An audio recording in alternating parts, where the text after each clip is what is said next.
Roomio. Step-by-step guide. How to set up your desk booking environment in Roomio. Let us guide you through your admin account in Roomio Desk Booking. Once logged in, you will notice on the sidebar menu a list of available actions for Roomio account administrators. As a Roomio Desk Booking admin, you will be able to add new locations to your account or edit the existing ones. You can add or edit departments according to your organizational chart.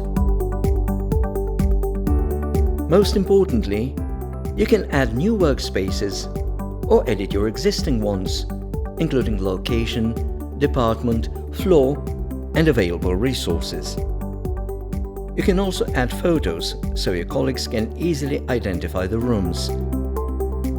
Once you have set up your new workspace, you can start adding desks.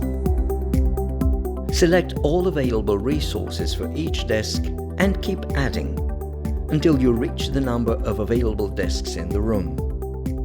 More desks with the same equipment, just duplicate and you're done in no time. To make sure they are easy to identify, you can also add photos of your desks in the app. You can also set up restrictions, such as the number of days available for individual desk bookings, or perform actions such as add or remove users, define users' roles and permissions, or create teams, so your colleagues can book desks in the same space for the entire team. Roomio. Enable agile working.